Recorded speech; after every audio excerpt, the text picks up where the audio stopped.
on, wake up. Come on, wake up, Blackie. What's the matter, Shorty? Nothing's the matter, Blackie. There's an insurance man here who wants to see you. Well, tell him I don't want any. I told him that, but he says he don't want to sell you nothing. He wants to give you something. Yes, $10,000, Blackie. Huh? Who are you? He's the insurance guy, Blackie. I'm sorry to disturb you so early in the morning, Blackie, but I'm Emo Barnes, agent for the Rodley Insurance Company. Well, that doesn't sound like any reason to wake me up. And I'm going back to sleep. Perhaps you'll open your eyes for $10,000? For that, I wouldn't even open one eye. No? No. Go away, little man. I'm sleepy. I realize that, and I hate to be so persistent, but, Blackie, I want you to do something for me. I want you to do something for me, too. Leave me alone. I won't offer you money again, Blackie. Instead, I'll offer you a mystery. A mystery I'll guarantee you can't solve.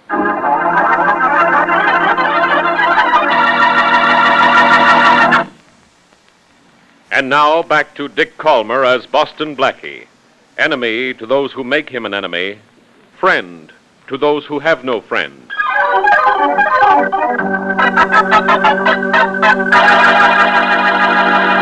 Barnes, you think there is a mystery I can't solve? Well, solving this one calls for an expert, Blackie.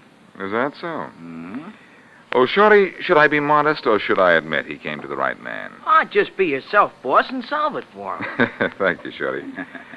And now, Barnes, what's this mysterious mystery I can't solve? Well, it's this, Blackie.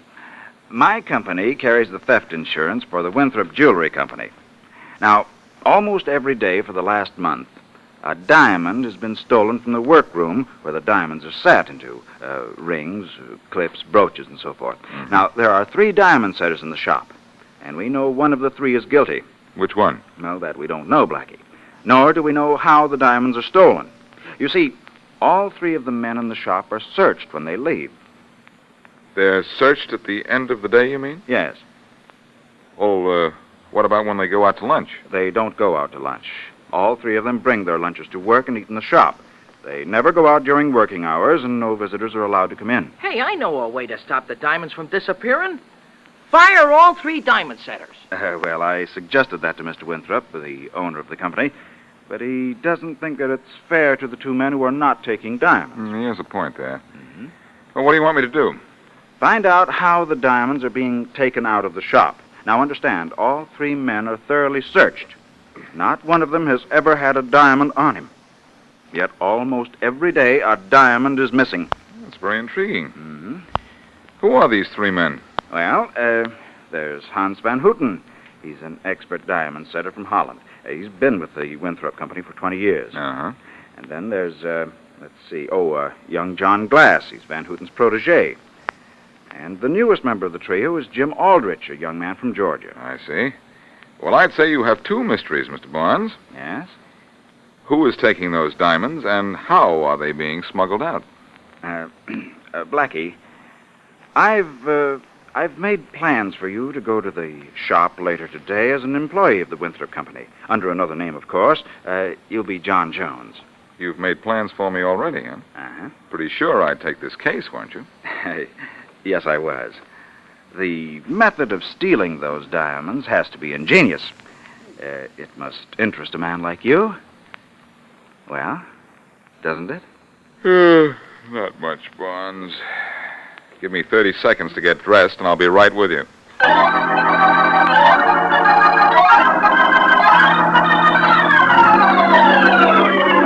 Here is an order for 3 2-carat diamonds to be set in a platinum ring. Jim, this job I will give to you. Thanks, Van Houten. Soon as I'm through with this polishing machine. Think you ought to trust him with diamonds, Van Houten? Why not, John? I know why he says not to trust me. Glass here thinks that I'm the guy who's stealing the diamonds. John, you should not say such things. Well, one of us is taking the diamonds out of here, and I know I'm not, and I don't think it's you, Mr. Van Houten, so who's left? I'm left. But either you or your pal Van Houten can be taking them. Maybe both. How much are you selling them for, huh? Why, you dirty... Take your hands off of me. Sure, I'll take my hands off you. Boys, please. Boys, no fighting. It'll do no good to fight. Fighting will not bring back the stolen diamonds. Fighting will not prove who is guilty of this terrible thing. We must not fight. I agree with you, Van Houten.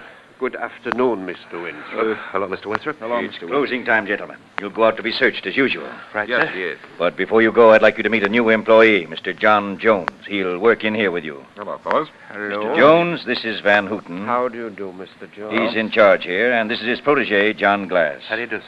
How are you? And this is Jim Aldrich. How do you do, sir? Hiya, Jim. You're sure going to like it here, Mr. Jones. We get searched like a bunch of thieves every time we leave work. But the diamonds keep disappearing just the same. Well, gentlemen, Mr. Barnes of the insurance company is in the outer room, ready to search you.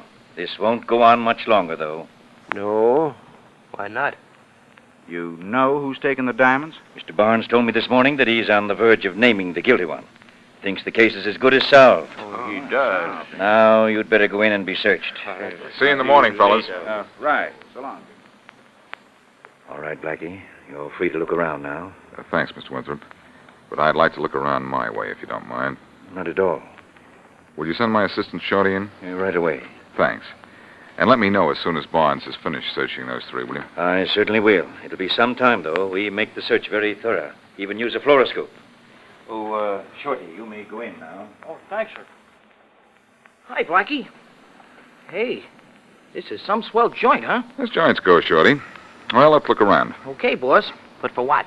Oh, nothing much. Merely a clue as to how one of the three men who work in this room managed to steal a diamond almost every day without being caught. Maybe the thief swallows it. No, short one, not that way. The suspects are put under a fluoroscope.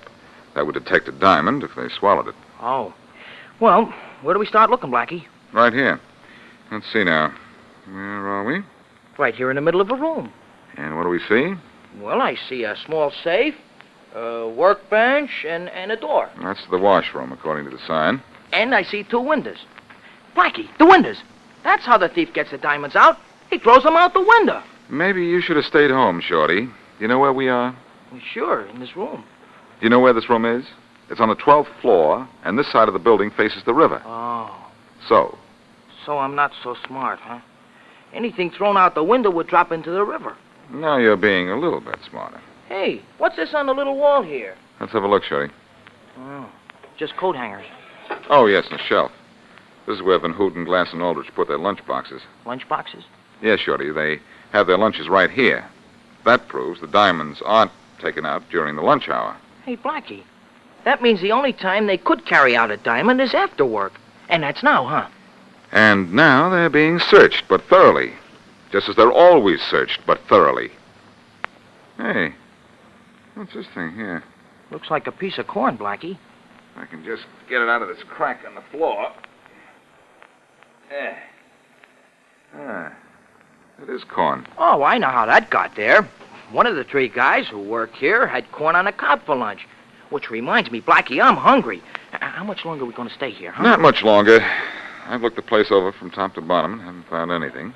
All we have to do now is wait for a report. Barnes has finished searching Van Houten, Glass, and Aldrich, and that should be very soon. Gee, boss, how was that guy getting the diamonds out of here? I don't know, Shorty.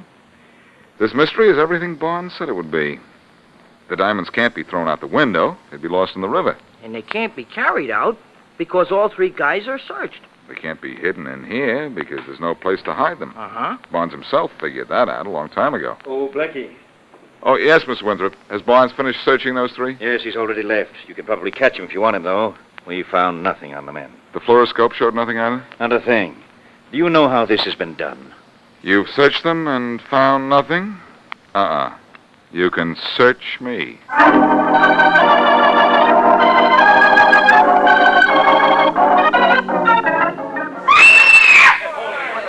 What's the trouble here? What's the trouble? All right, now, step back, all of you. Let me see here. Let me see. Ah, shot to death. What's the matter here, officer?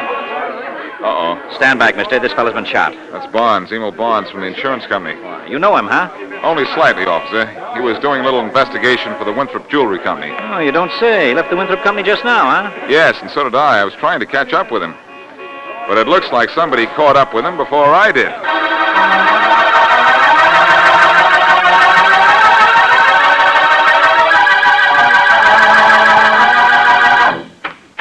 Mr. Winthrop, I'm Faraday, police inspector. I'd like to talk to you about the murder of Emo Barnes. Of course, Inspector. Hello, Faraday. Blackie, what are you doing here? Believe it or not, Faraday, I work here. That's right, Inspector. Work here? Blackie, you never did a lick of work in your life. Well, I haven't done anything since I first met you. I haven't had time. I've been too busy solving your cases. Come on, why are you here? He's employed here, Inspector, as a diamond setter. What? It's all very simple, Faraday. Even you should be able to understand it. You're here to investigate the death of Emo Barnes, aren't you? Yes. And I suppose you know who killed him. I do. One of three men, Faraday. Van Houten, Glass, or Aldrich. Because one of these three is stealing diamonds from the diamond setting room. Stealing diamonds? What's that got to do with Barnes' death? Everything. Barnes was trying to find out how the diamonds were being stolen. He couldn't do it, so he asked me to try.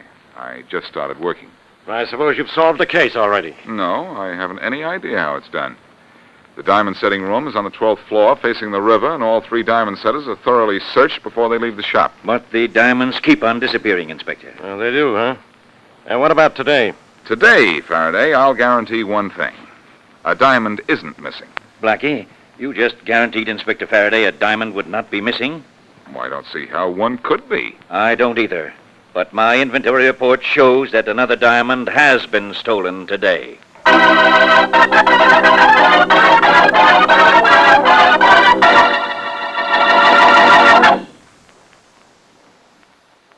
Now back to Boston Blackie.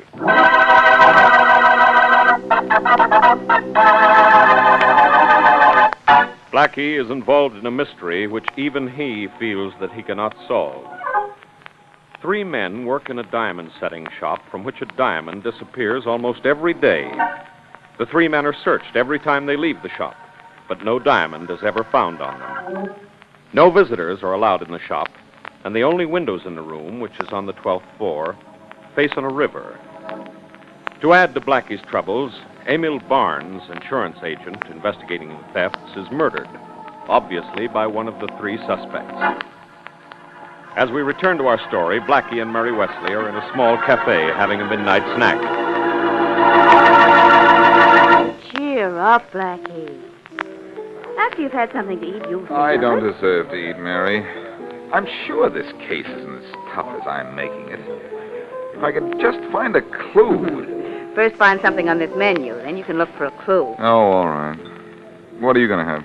Well, I don't know. Mary, I told you about Van Houten, Glass, and Aldrich, didn't I? Now, which one of those three might be a thief and a killer? I think better after I eat, honey child. Oh, I'm sorry. Now, what are you going to have? You eat, Mary. I don't feel like it. I have all the food I want. And it's all for thought. This kernel of corn, for instance. Now, why in the deuce Darling, would that... you can stare at that piece of corn if you want to, but you're going to feed more than that to me. That is bird food, and I'm a growing girl. Order the biggest steak in the house. If it... Bird food. Mary, I've got it. Got what? The answer. I know how it's done. How? What was done? Where's the telephone? Well, it's right in back of you. Come on, I'll tell you and Faraday at the same time. Well, hey, wait for me. Well, come on. Honey, do you think it's smart to call Inspector Faraday in the middle of the night like I'm this? smart at all hours, Mary. Oh, aren't you modest? No, just happy. Okay. Hello? Hello, Faraday. This is Blackie. Who? Your old pal, Blackie. Wake up, Faraday. Blackie, what's the idea of calling me up? In the middle of the night? Sorry, pal, but I can't solve your cases at your convenience. What case have you solved now? You think. I know how those diamonds get out of the setting room at the Winthrope Company. Oh, you do, huh? I suppose they fly out the window. They sure do, Faraday. Did you wake me up to tell me jokes? No, Faraday. To tell you the case is solved. The diamonds fly out the window. Yes, attached to homing pigeon's legs. Sure.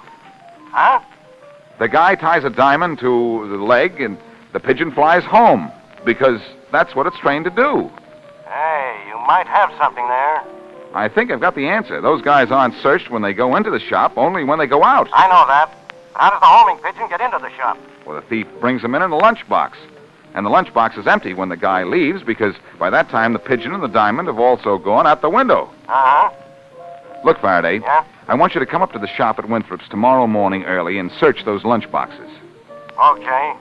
But what if I don't find a pigeon? Well, then I have a second plan in that case. But you'll find a pigeon, I'm sure. And when you do, the little birdie will also tell you who killed Emo Barnes.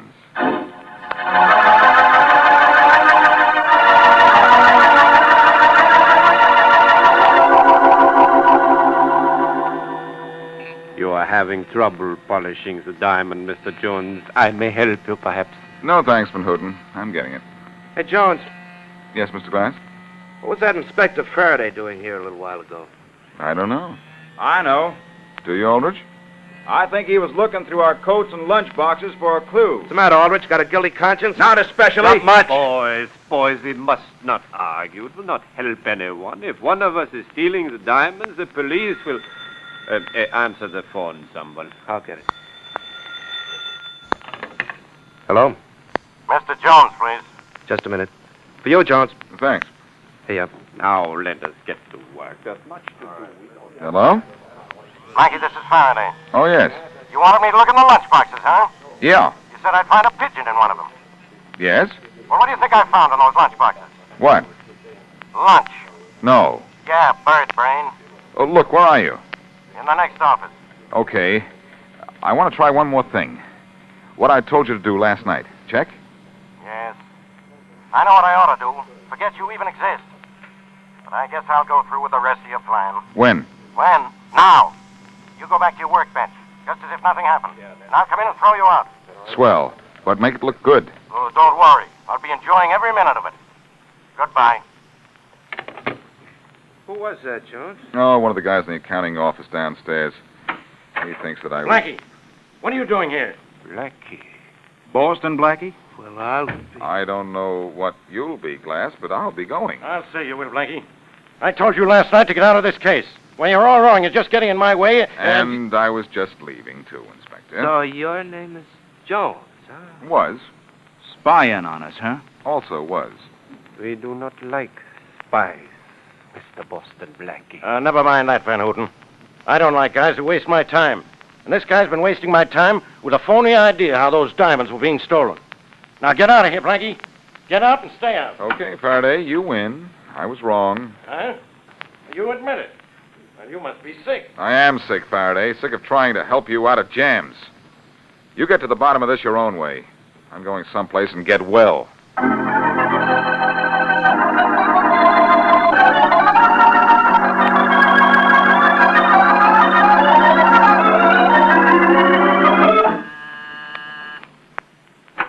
Oh, Blackie, I'm glad you got back to your apartment before I did.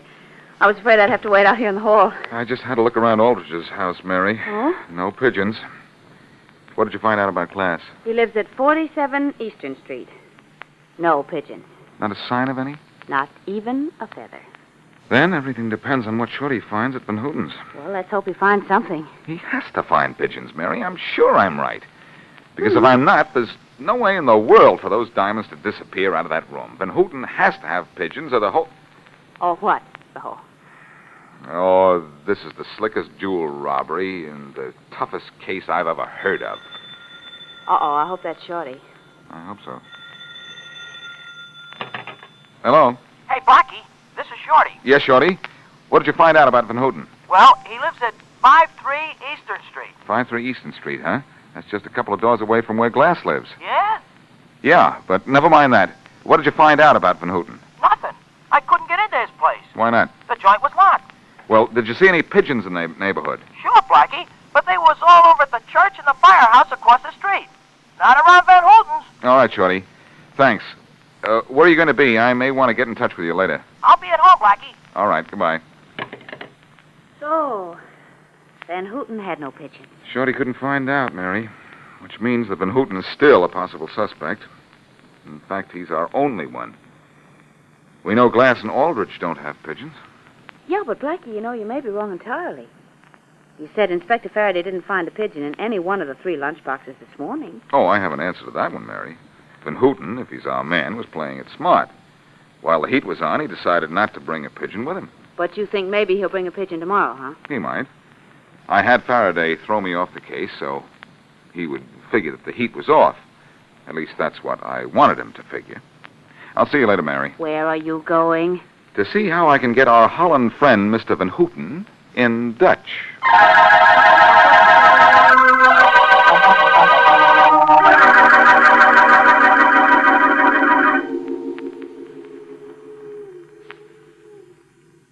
Hey, Blackie, it's miserable up here. Why didn't you tell me we was going to stand up on a roof at this hour of the morning? The janitor here told me yesterday that Van Houten kept pigeons, so we're here to watch his pigeon cote. And, Shorty, anyone with any sense would know that it'd be on the roof. I'd rather have no sense and not be here. You've got something there, short one. Hey, what time is it? 4:30. Gee, it's still plenty dark. And those noises the pigeons are making, they're plenty scary. They are to me, too. Now, stand behind that chimney here. No telling when Van Houten will come up for his pigeon. He lives downstairs, Blackie. How does he get up here on the roof? Through that door by the skylight there. Oh. Well, I better get back here behind the chimney with you, Blackie. He might be able to see me standing here. I doubt it. It's too dark. Hey, look out. Don't push. Sorry, Blackie. If you'd pushed a little harder, I'd be sorry and also dead. Look what's behind us. Ain't there another building next to this one? Yes, but it's a good 10-foot jump across through space to the next roof. And if you slip, it's a 6-story drop through space. Oh, don't talk about that, Blackie. Don't make me feel so good. Sorry. Say, what do we do when Van Houten shows? Well, Whaley gets his pigeon and grab him. Oh. Hey, Blackie, I'm smaller than you. I can sneak up without him seeing me. Let me grab him, huh? All right, but wait till he has the pigeon and then... Hey. Look. Somebody on the roof. Shh. But where'd he come from? Through that door there. I didn't see him. We were looking the other way, talking about falling down between this building and the next. Oh. He's all by the pigeon cote. The pigeon what? Shh.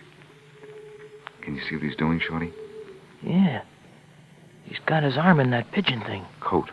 The coat, yeah. Now what's he doing? Well, nothing yet. Yeah. He's reaching in a cubby hole and grabbing a pigeon. Good. I grab him now, Blackie? No. Until he comes out. He's coming out now. Where's the pigeon? I don't see it. Guess it's in his lunchbox. Hey, he's heading for the door down into the building. We'll grab him, Shorty. Quick. Okay. Grab him, Shorty. What is Ain't as good as grab, Blackie. What is this? Stay where you are, buddy. Let go of me. No, you don't get away from me. Duke. Hey, what? Blackie's getting away. I'll say I am. Hold on, Shorty. I'm coming. And I'm going. Hey, Shorty. That wasn't Van Houten. That was John Glass. Come on, let's get after him. Okay, but he ain't heading for the door. No, he's going to jump for the roof of the next building. Blackie didn't make it. I know. Step back, Shorty, or you may... Wow.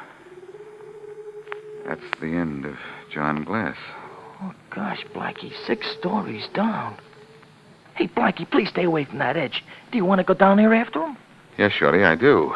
But I think I'll do it the long way. I'm going to walk down.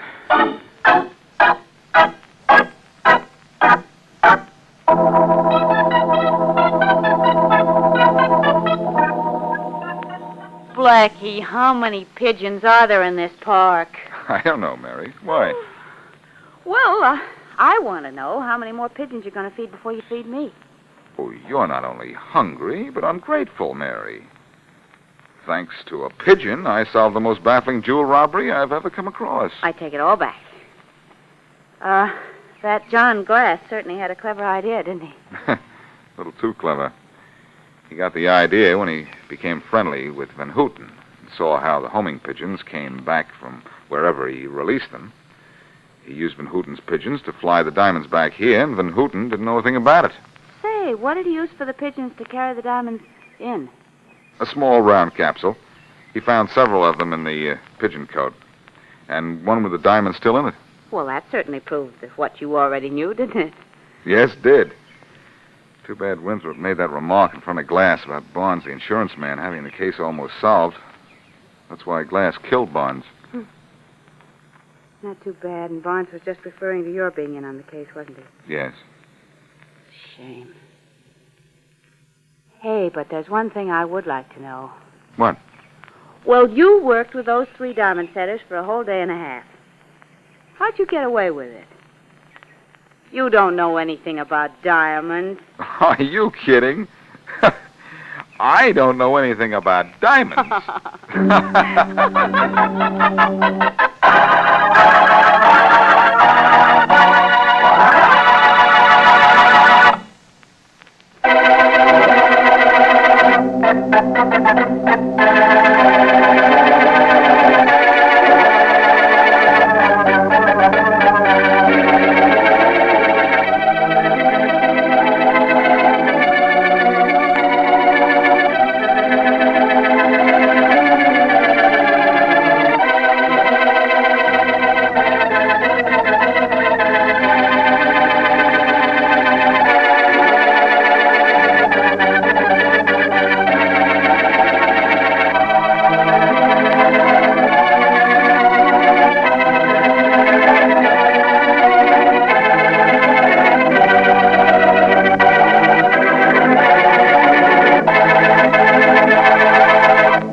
Would you like a shout out? Leave a comment in the section below. Tell me who you want to shout out to, who you want to shout out from, and we'll get it up here for you. Hey, thanks for watching this video. Please like and subscribe, that way you won't miss any. We got a lot more of these. Check out our playlist. Also check out the description below, and we will see you next time.